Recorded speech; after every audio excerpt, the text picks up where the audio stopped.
Uy, love it. Mahal, oh. Tikman natin. Up.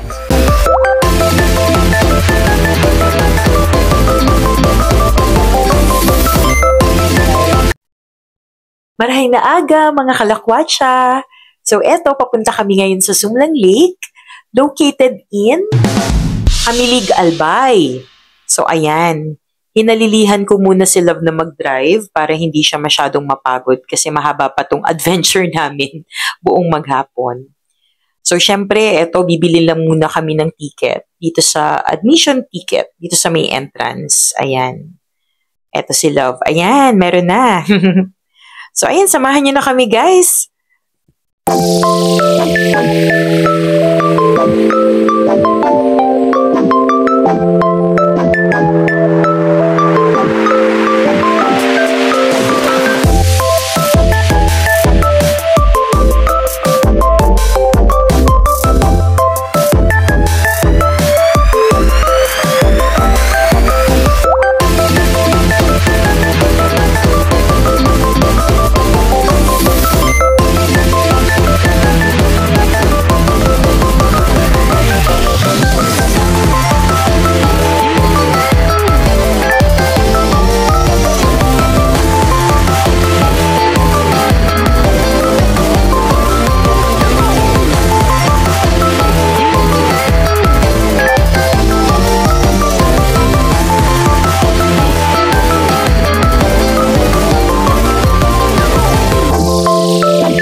At eto na nga ako, magbabayad para sa aming tri-bike adventure. 300 pesos nga pala for the tri-bike, bali dalawa na kami doon. May go-cars din sila. At kung nakita nyo kanina, habang nagbabayad ako, nakapagdagdag pa kami ng subscriber kasi si Kuya, ayan o, nagtatanong siya kung ano raw ang channel namin. So eto na, inaayos na ni Kuya ang aming tri-bike. Siyempre sabi ni Love, yung red daw ang kunin namin, hindi ko alam kung bakit.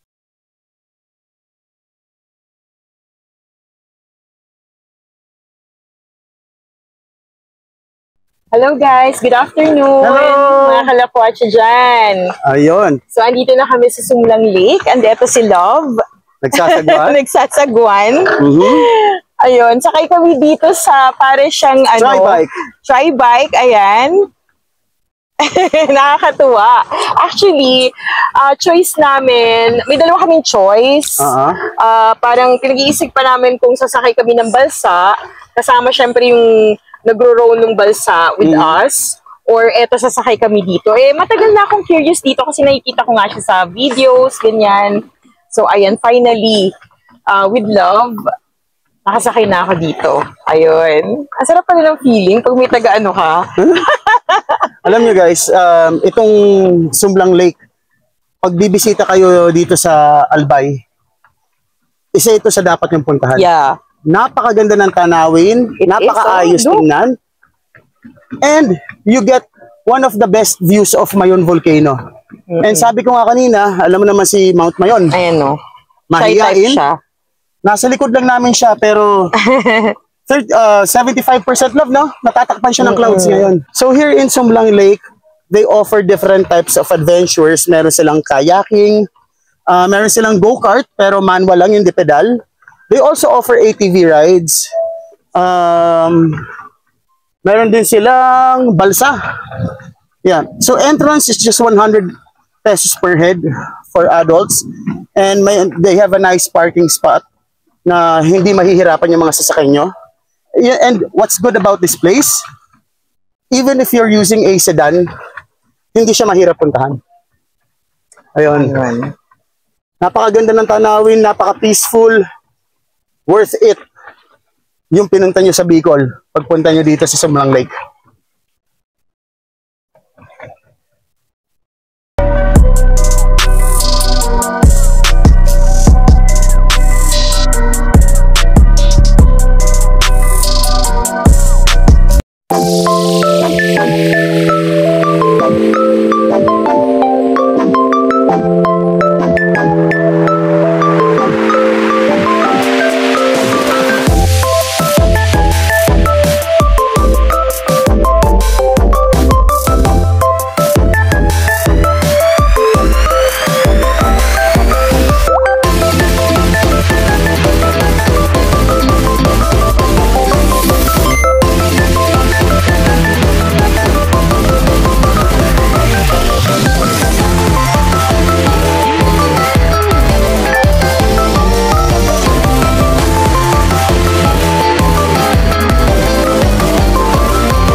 A few moments later. Ang sarap magpedal.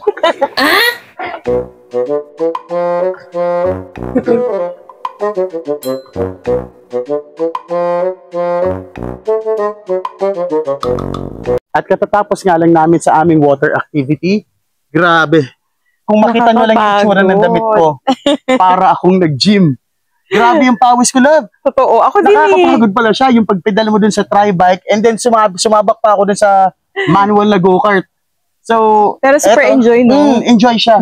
Well, ito nga dapat paalis na kami, pero sabi ko nga sa inyo, ang ganda nitong lugar na to. Yes. We're compelled to check out their restaurant, kahit mag-coffee man lang para maipakita sa inyo kung gaano kaganda itong lugar na to. Talagang alam mo, ito yung mga nagsasabi sa iyo na sulit yung binyahe mo. So once again, we are in Sumlang Lake, and we'll show you the interior of this place outside of their water activity. Samahan niyo muna kami mag-coffee.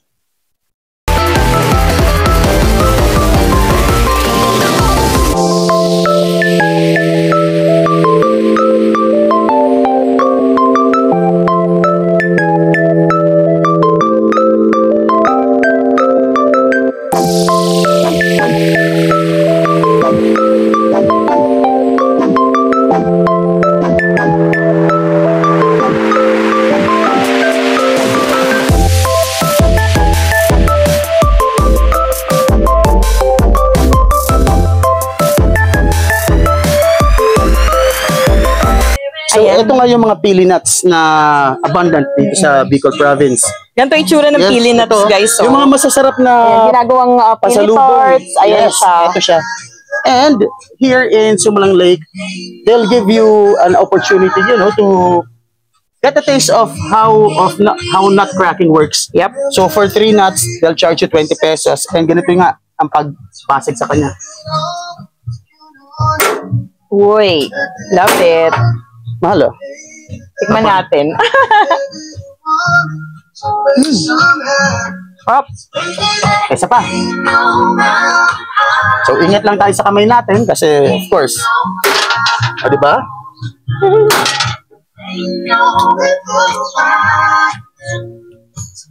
Ayaw niya magpakuha. Basagin pa ulit natin. Isa pa, love. Sarap.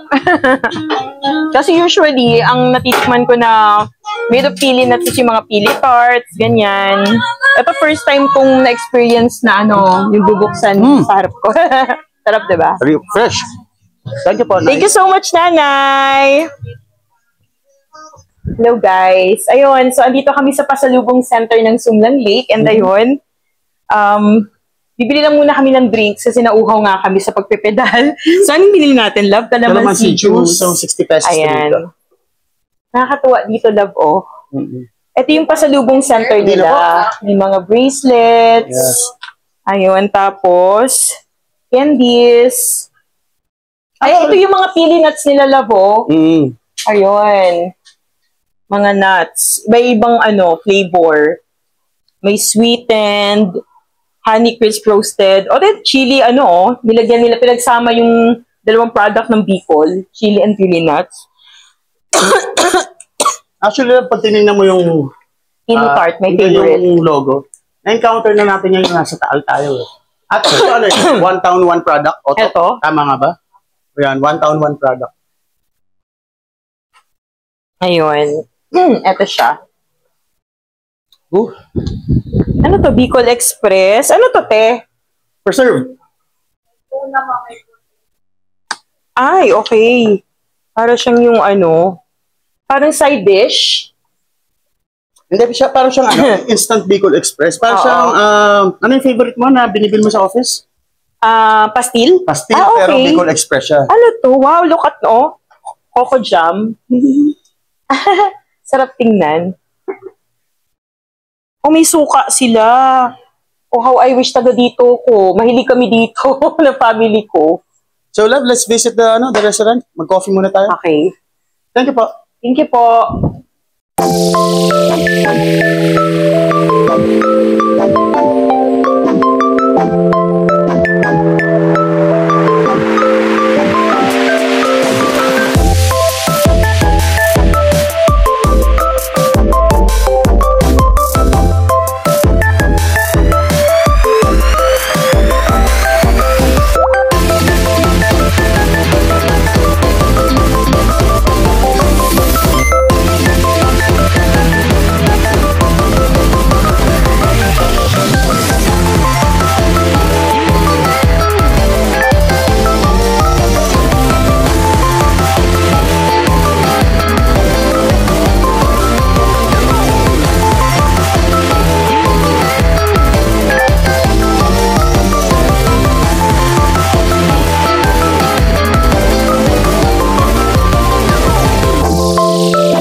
ayun guys, magmerienda lang kami saglit. Napagod kasi kami sa water activity namin.